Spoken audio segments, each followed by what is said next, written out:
Welcome to another edition of the MDM podcast. With MDM, you gain market intelligence, insights, and research to succeed in wholesale distribution markets. Now in our 57th year, we help industry leaders like you drive innovation and outperform your competition. I'm Mike Hockett, our executive editor. MDM's Shift conference is rapidly approaching, set for September 11th through the 13th in downtown Denver. Shift offers 2.5 days packed with an excellent lineup of speakers and content sessions across core pillars of hybrid sales, digital transformation, and data analytics, giving distribution leaders a great way to sharpen their competitive edge alongside plenty of networking opportunities. The first full day of Shift kicks off with a keynote from McKinsey Senior Partner Sachs and Partner Victoria Bough in a session titled Customer Delight, the Next Horizon of Customer Engagement and Experience. Sachs has delivered a keynote for Shift in 2022 and 2023 that delivered excellent insights into key drivers in wholesale distribution and what the industry's outperforming companies have done to get to where they are today. We invited him back onto the podcast to give a preview of what the 2024 edition has in store for our Shift audience, to touch on the key takeaways from last year's keynote, and what his McKinsey distribution practice team has identified as the top couple of factors that will drive this industry forward in the year ahead. Enjoy. Well, Kevin, anyone that's been at our Shift conference in the past 2 years should be familiar with you and the McKinsey team. But for those who might not be, can we start with what your role at McKinsey encompasses? Sure, Mike.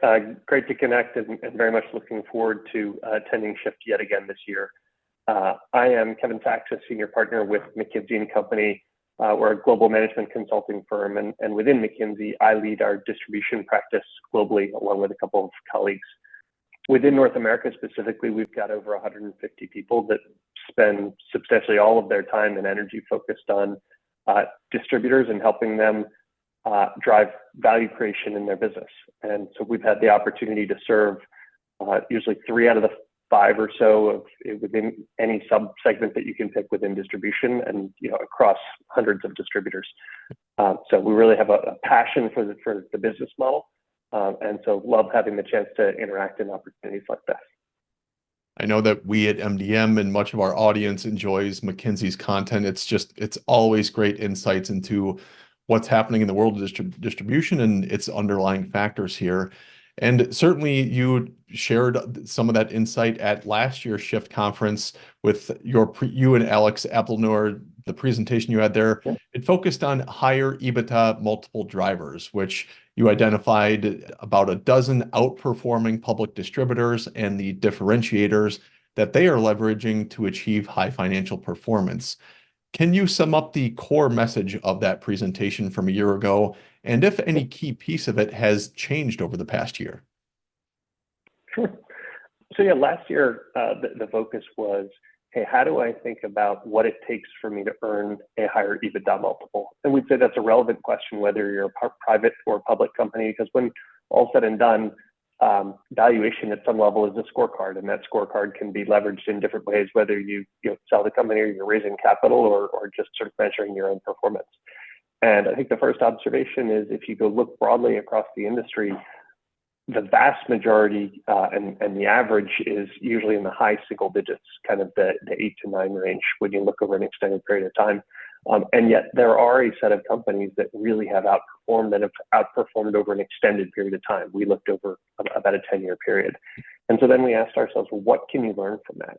And what you learn from them is maybe one part that's, I would say, obvious but a helpful reminder, and another part that is less obvious and I think helps guide the path forward.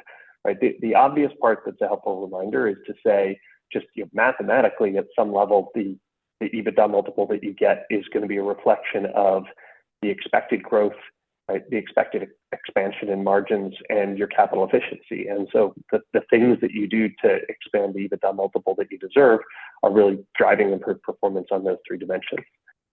I think the helpful part that maybe helps companies chart their own path forward is, we then said, hey, among the roughly 12 that have had higher levels of performance over an extended period of time, what can we learn from them? And we classified those into 4 different archetypes that reflected, hey, exactly what levers were they pulling across growth, margins, and capital efficiency, and what might that mean for me? And so we saw a slightly different mix of levers pulled by those who were viewed as what we called rock stars or a concierge, and a few other different archetypes. And so that, in continued conversations with many companies following the discussion in MDM, has helped people think about, well, what are the additional levers I need to be pulling given my model and my starting point. And then, Mike, in terms of what's changed since then, I think the short answer is, look, I just took a snapshot view of the multiples, and it hasn't changed, which just reinforces our confidence in the message. You always wonder when you add a new year of data, will something change? We had looked over 10 years, and so it's probably not surprising that in the 11th year, there isn't a lot of change, but I do think it gives us real confidence in what we were able to conclude there and suggest. Yeah, and it was great to have several of those dozen outperformers you identified. They're also on stage at last year's shift. So we're looking to have more of those top players shown part of the program here again for this year. And that leads to my next question of, without giving everything away, can you touch on a few of the highlights of what you're focusing on this year in your keynote presentation at Shift? Yep, absolutely. So one of the themes that we started to observe and shared actually in Shift 2 years prior was, as we surveyed particularly customers of distribution, asked them what they were looking for in distribution, one of the emerging themes is that the role of various flavors of value-added services is increasingly important. And all of the continued looks we've done since then have told us, in fact, that that's even more true than it was then. And so the focus as a result this year is on what we call customer experience, which is really a way of thinking about how you deliver your overall value proposition above and beyond the physical products that you distribute, by thinking about the end-to-end journeys that your customers participate in and how you improve those end-to-end journeys. And so we will both share some of the broad findings in terms of what we've seen about that in distribution and how folks have started to take advantage of that, but also some helpful, I think, analogies from adjacent sectors that to us provide a great learning point for distribution in terms of how and where we can continue to get better. Because this is a real tremendous opportunity for distribution. And I think it's something that, while many distributors would say, gee, I focus on service. And, yes, service is kind of one element of customer experience, but customer experience really is a lot broader than that. And when you start to really adopt this journey-based lens and wire that into how you think and operate, which can be a fairly significant transformation, measure that performance and drive continuous improvement against that, that can have tremendous results, both in terms of growth, margin, stickiness, all the things that you want as a distributor. And that notion about looking at other industries to see, how distribution benchmarks against it, I think that's always a valuable practice to keep doing, because distribution, anyone that's in this industry tends to look at it as it's in its own world. You're talking with the same companies and competitors. Every once in a while, it does make sense to bring in those outside perspectives just to see how things stack up against one another. So definitely looking forward to your keynote at this year's Shift. And to do that, Mike, I should add, I will be joined by my colleague, Victoria Bough, who's a partner and one of the leaders in our customer experience practice, who's done work both in distribution, but also across a broad range of sectors. And so she'll join me on stage in particular to help provide that lens, which I think will be terrific. Excellent. Yeah. And then I know that one of the areas that your team's research focuses on is to identify the top trends driving distribution year in and year out.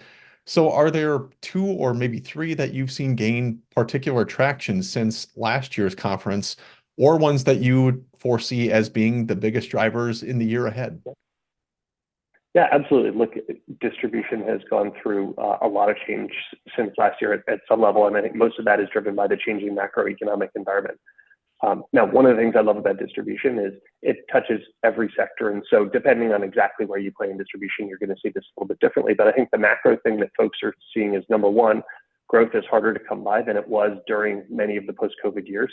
And number two, as supply chains have stabilized, I need to give a higher level of attention to my inventory than I did in a world where it was really, hey, let me get everything I can get my hands on because I'll be able to sell it.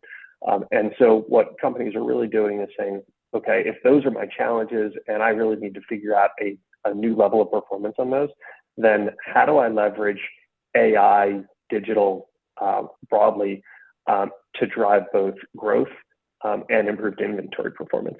And so we're really seeing customers lean into that. By the way, it ties to customer experience because when you're leveraging that AI for growth, in the vast majority of cases, what you're going to want to do is take that CX lens. So there's a real complementarity there. And so I think those are really the themes that are most prevalent in terms of what we see across distribution. Yeah. It's never not an interesting time in this industry, but the last 5 years have been on a whole other level. There's always something fascinating happening. And I know that you guys are going to touch on it at Shift. So really looking forward to this year's conference and particular your keynote there. So Kevin, thanks for joining the podcast here. Just any other parting words here before we sign off? No, thanks again, Mike. We're really looking forward to Shift ourselves. It's a great opportunity to interact with such a broad set of leaders in the industry. And so really looking forward to it. All right. Well, Kevin, thanks again for joining the podcast. Thanks, Mike. Thanks for listening to the MDM podcast. Like what you just heard? Subscribe to hear more or leave a review wherever you listen to podcasts, or see them all at mdm.com/podcasts.